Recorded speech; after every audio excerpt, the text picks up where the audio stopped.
Hello and welcome back to the channel. My name is Jeff Flowers. Today we're going to be taking a look at the Rhino ROV Pro camera slider.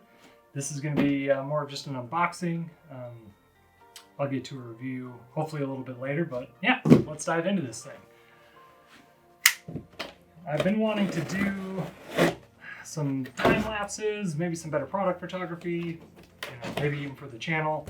And this one just kind of stuck out as something that was very simple, very easy to use, and had a lot of good reviews. So we've got our shutter release cable, backpack, and the slider itself. So I decided to go with the 16-inch version because I wanted something that gave me a little more versatility. I don't mind carrying things around really at all. Most of my bags are pretty heavy, so this just kind of adds to it. It's not a big problem, but let's dive right into this.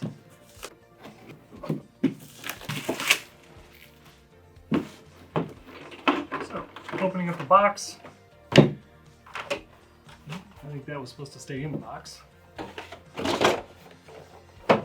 We've got our slider, and it just says, find your story. So we'll go ahead and pop this out. We've got our accessories underneath this.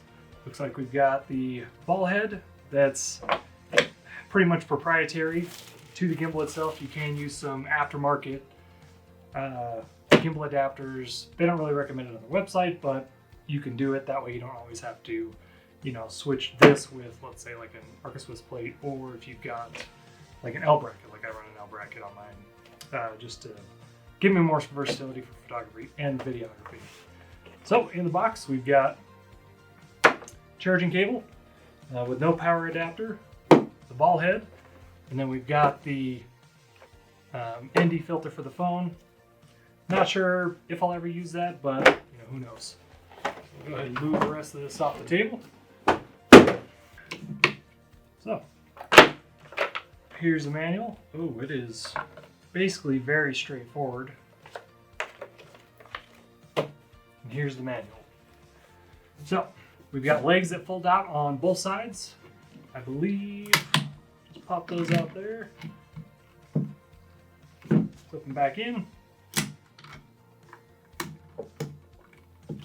And that's super simple. Maybe. Do I got this one right? There we go. One press of the button should tell you exactly what your battery indicator level is at. And then if you push and hold it, this is just supposed to turn it on. Now I've watched a few videos basically of how to use it, what it can do, and let's just go through the user experience right now. So I got my phone and I've downloaded the application. ROV Motion.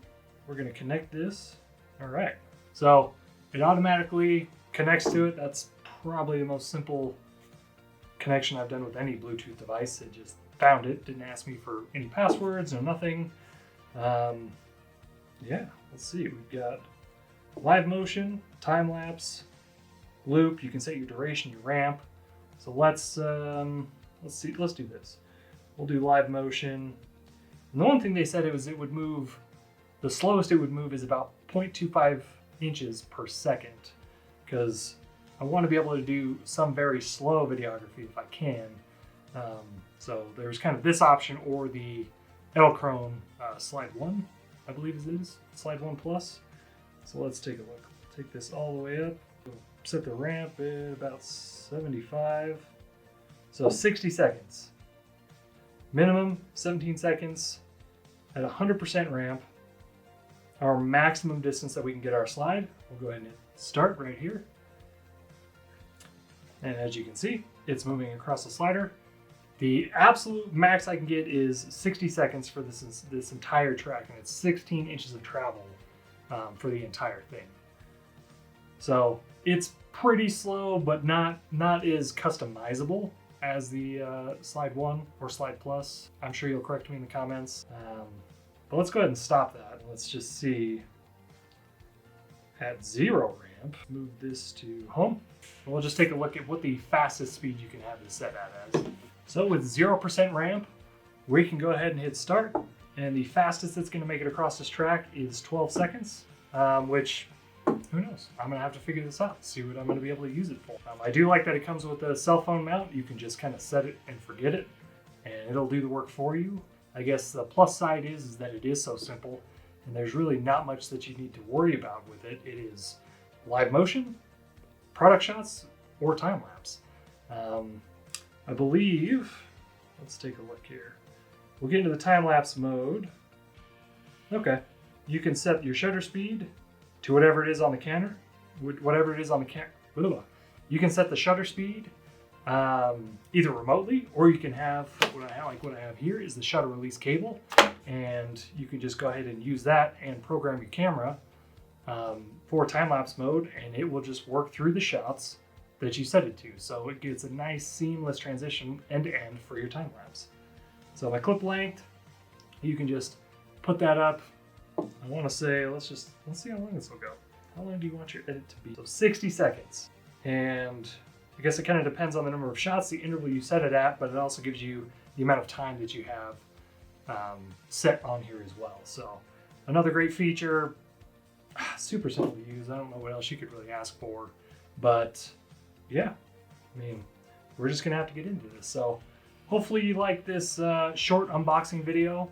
I will hopefully get some more use out of this here in the next couple of weeks and update you guys with kind of maybe an initial review, or if I end up using it quite a bit, a review on if it's something that I would recommend, if it's worth the money, and yeah. So thank you for tuning in. I appreciate it. Again, please hit that like button if you like the video. Leave a comment.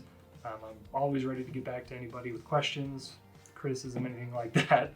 And as always, thanks for stopping by. See ya.